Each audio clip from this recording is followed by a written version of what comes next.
ये कहानी मार्कस नाम के एक लड़के के ऊपर आधारित है जो अपनी ही सौतेली माँ के साथ गपागप करना चाहता है। अब क्या वो अपने इस मिशन को पूरा कर पाता है, ये हम आज की इस एक्सप्लेनेशन में देखने वाले हैं। आज मैं जिस फिल्म को एक्सप्लेन करने वाला हूँ उस फिल्म का नाम है व्हाट द पीपल सॉ और ये फिल्म 1972 में रिलीज हुई थी। मूवी की शुरुआत में हम सारा नाम की एक औरत को देखते हैं जो अपने बाथटब में नहा रही होती है। नहाते हुए सारा को अचानक करंट का एक जोरदार झटका लगता है और उसकी वहीं पर ही मौत हो जाती है। इसके बाद हम एक साल बाद का सीन देखते हैं। यहाँ पर हम एलिस नाम की एक लड़की को देखते हैं जो अपने हस्बैंड पॉल के घर पर आई हुई थी। दरअसल एलिस पॉल की दूसरी वाइफ थी। पॉल की पहली वाइफ सारा थी जो फिल्म की शुरुआत में करंट लगने से मर गई थी। पॉल भी एक काफी अमीर बिजनेसमैन था, इसलिए अपने से 20 साल उम्र ज्यादा होने के बावजूद भी एलिस ने उससे शादी कर ली थी। पॉल अपने काम के चलते हमेशा घर से बाहर ही रहता था, इसलिए उसने एलिस को अपने 12 साल के बेटे मार्कस का ख्याल रखने के लिए अपने घर पर भेजा था। इसके अलावा पॉल ने एलिस को यह भी बताया था कि अभी मार्कस का बोर्डिंग स्कूल चल रहा है, जिसके चलते वो घर एक हफ्ते बाद आएगा। पर एलिस जिस दिन घर पर आती है मार्कस भी उसी दिन वहाँ पर आ जाता है। फिर एलिस जब मार्कस से पूछती है कि तुम इतनी जल्दी घर कैसे आ गए, तो मार्कस बताता है कि पूरे स्कूल में चिकन पॉक्स फैल गया है, इसलिए स्कूल वालों ने उसे जल्दी घर भेज दिया। एलिस मार्कस की बातों पर यकीन तो कर लेती है, पर उसे मार्कस काफी अजीब लग रहा था क्योंकि सिर्फ 12 साल की उम्र होने के बावजूद भी मार्कस एक काफी बड़े और मैच्योर आदमी की तरह बातें कर रहा था। अगले दिन एलिस को पॉल का फोन आता है और वो उसे मार्कस से बात करवाने के लिए बोलता है। फिर एलिस मार्कस को फोन देने के लिए जाती है जो बाथटब में नहा रहा होता है। फिर मार्कस पॉल से बातें करने लगता है और उसकी बातें हो जाने के बाद जब एलिस पॉल से बात कर रही होती है तभी मार्कस एलिस के पास आता है और उसके संतरों को दबाने लगता है।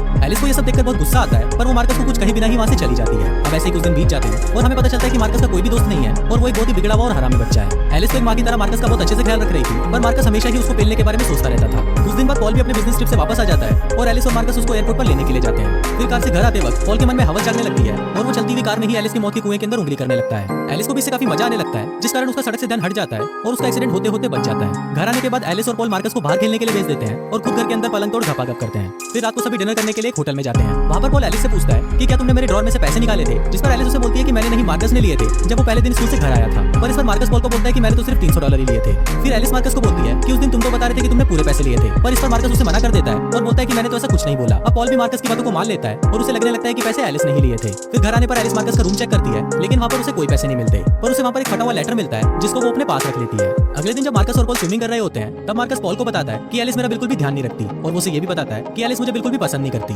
बाहर बैठी एलिस मार्कस की सभी बातों को सुन रही होती है, पर पॉल मार्कस की बातों पर ज्यादा ध्यान नहीं देता। इसके बाद मार्कस पॉल को बताता है कि कल एलिस ने मेरे रूम की तलाशी ली थी, जिस पर पॉल एलिस से इस बारे में पूछने जाता है, पर एलिस उसको दूसरी बातों में फंसा देती है और उसकी बातें टाल देती है। कुछ दिनों बाद एलिस मार्कस के बारे में और पता करने के लिए उसके स्कूल जाती है, जहाँ पर उसे पता चलता है कि मार्कस की स्कूल की कोई भी छुट्टियां नहीं चल रही, बल्कि उसे तो पिछले महीने ही स्कूल से निकाल दिया गया है। फिर स्कूल के प्रिंसिपल एलिस को बताते हैं कि उन्होंने मार्कस के घर पर इससे रिलेटेड एक लेटर भी भेजा था, पर मार्कस ने उस लेटर को फाड़ दिया था। और यहाँ पर हमें ये पता चलता है कि ये वही लेटर था जो एलिस को मार्कस के कमरे की तलाशी लेते हुए मिला था। प्रिंसिपल एलिस को ये भी बताते हैं कि मार्कस स्कूल के आसपास रहने वाले लोगों के घरों में झांकता है और उन्हें गपागप करते हुए भी देखता है। इसके अलावा वो स्कूल के आसपास भटकने वाली बिल्लियों को पकड़कर उन्हें जान से मार देता है और उसकी इन्हीं हरकतों की वजह से उसे स्कूल से निकाल दिया गया है। अब प्रिंसिपल की सभी बातें सुनकर एलिस शॉक हो जाती है और उसे लगने लगता है कि मार्कस कोई साइको है। एक रात एलिस पॉल के साथ एक पार्टी में जाती है जहाँ उसकी मुलाकात सोफी नाम की एक औरत से होती है। फिर वो एलिस को बताती है कि सारा मेरी दोस्त थी और उसकी बाथटब में डूबने से मौत हो गई थी। अब एलिस को लगने लगता है कि शायद मार्कस ने ही सारा को मारा होगा और वो इस बारे में पॉल से बात करने की कोशिश भी करती है, पर पॉल एलिस की किसी भी बात पर यकीन नहीं करता। उल्टा वो ही उसके साथ झगड़ने लगता है कि वो 12 साल के बच्चे पर इतना बड़ा इल्जाम कैसे लगा सकती है। एक रात एलिस को सामान लेने के लिए अपने घर के ऊपर बनी हुई एटिक में जाती है और वहाँ पर वो देखती है कि एटिक के फ्लोर पर एक बहुत बड़ा होल बना हुआ है जहाँ से उसका और पॉल का बेडरूम दिखता है। अब ये देखते ही एलिस समझ जाती है कि ये काम उस हरामी मार्कस का ही है और वो रात को उन दोनों को गपागप करते हुए लाइव देखता है। इसके बाद एलिस सीधा मार्कस के पास जाती है और उससे पूछती है कि तुम हमें गपागप करते हुए क्यों देखते हो। इस पर मार्कस उसे बताता है कि उसे ये सब देखने में बहुत मजा आता है। दोस्तों यही बच्चे आगे चलकर जॉनी सिंस बनते हैं। फिर एलिस उससे पूछती है कि वो सारा को भी ऐसे ही देखा करता था, जिस पर मार्कस उसे बताता है कि सारा को देखने में उसका खड़ा नहीं होता था, पर जब मैं तुम्हें देखता हूँ तो मेरा छोटा चेतन खड़ा होकर सलामी देने लगता है। इसके बाद एलिस मार्कस से पूछती है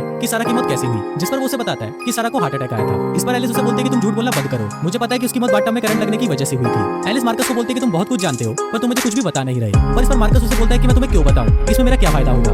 एलिस उससे पूछती है कि तुम्हें क्या चाहिए, मैं तुम्हें बहुत सारे पैसे दे सकती हूँ, पर मार्कस उसे मना कर देता है और उसे बोलता है कि मुझे तुम्हें बिना कपड़ों के देखना है। तभी एलिस एक एक करके अपने कपड़े उतारने लगती है और मार्कस उसके सभी सवालों के जवाब देने लगता है। वो उसे बताता है कि सारा को हार्ट की प्रॉब्लम थी जिसके बारे में किसी को पता नहीं था और उसकी मौत हार्ट अटैक से ही हुई थी, पर एलिस मार्कस की किसी भी बात पर यकीन नहीं करती और वो गुस्से में वहाँ से चली जाती है। फिर अगले दिन एलिस पॉल को एटिक वाले होल के बारे में बताती है, पर जब पॉल वहाँ पर चेक करने के लिए जाता है तो उसे वहाँ पर कुछ नहीं मिलता। फिर एलिस पॉल को बताती है कि मार्कस हमें गपागप करते हुए देखता है और हमेशा हमें यहाँ से झांकता रहता है, पर पॉल एलिस की बातों पर यकीन नहीं करता और उसे लगता है कि शायद एलिस पागल हो चुकी है। अब एलिस को सच्चाई का पता लगाना था, इसलिए वो सारा की मौत पर रिसर्च करने लगती है और फाइनली उसे पता चल जाता है कि मार्कस ने ही सारा को मारा था। उसने सारा के बाथटब में एक खराब हीटर लगा दिया था जिससे उसको शॉक लगा और उसकी मौत हो गई। अब एलिस सारा की मौत के बारे में और भी जानना चाहती थी, इसलिए वो मार्कस से पूछती है कि तुमने सारा को क्यों मारा। मार्कस उसे बताता है कि उसे सारा बिल्कुल भी पसंद नहीं थी और इसके साथ साथ वो उसे ये भी बताता है कि उसे लोगों को टॉर्चर करके मारने में बहुत मजा आता है। इसके बाद मार्कस एलिस को बोलता है कि अब मरने की अगली बारी तुम्हारी है। एलिस मार्कस की ये बातें सुनकर शॉक हो जाती है और वो मेंटली डिस्टर्ब रहने लगती है क्योंकि उसे हमेशा यही डर लगा रहता था कि मार्कस उसे कभी भी मार देगा और इसके अलावा कोई भी उसकी बातों पर यकीन भी नहीं करता था। अब इस सब के चलते एलिस की हालत इतनी ज्यादा खराब हो जाती है कि उसे एक मेंटल हॉस्पिटल में रखा जाता है। अब इसके कुछ महीनों बाद जब एलिस की कंडीशन कंडीशन ठीक हो जाती है तो उसे हॉस्पिटल से छुट्टी मिल जाती है। फिर एक दिन पॉल और एलिस साथ में पार्क में घूम रहे होते हैं। तभी पॉल एलिस को बोलता है कि अब वो एक फैमिली शुरू करने के लिए तैयार है और तुम, मैं और मार्कस हमेशा साथ रहेंगे। तभी वहाँ पर मार्कस आ जाता है और वो एलिस को अपने साथ अकेले में ले जाकर उसे सारा की मौत के बारे में बताने लगता है। फिर मार्कस एलिस को बोलता है कि अब वो उसे नहीं मारेगा क्योंकि अब वो उसे पसंद करने लगा है। फिर एलिस भी मार्कस को बताती है कि वो भी उसे पसंद करने लगी है और इसके साथ ही वो मार्कस के साथ चुम्मा चाटी करना शुरू कर देती है। इसके कुछ देर बाद एलिस देखती है कि सामने सड़क पर बहुत ही तेजी से एक कार आ रही है और ये देखकर वो अचानक मार्कस के डॉग के टॉय को सड़क पर फेंक देती है। फिर जब मार्कस का डॉग उस टॉय को लेने के लिए सड़क पर जाता है तभी मार्कस भी उसे रोकने के लिए उसके पीछे जाता है, पर तभी वो तेजी से आती कार मार्कस को एक जोरदार टक्कर मारती है जिससे मार्कस की वहीं पर ही मौत हो जाती है। अब एलिस मार्कस को मारा हुआ देखकर बहुत ज्यादा खुश होती है क्योंकि अब उसे किसी का कोई डर नहीं था और इसी के साथ ही यह फिल्म यही खत्म हो जाती है।